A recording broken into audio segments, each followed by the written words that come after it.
చక్కని సీతకి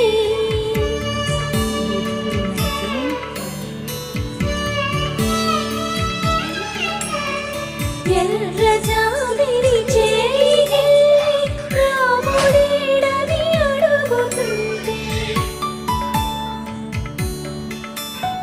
చూడలేదని పెదవి చెప్పే చెప్పలేమని కనులు చెప్పే నల్ల పూసై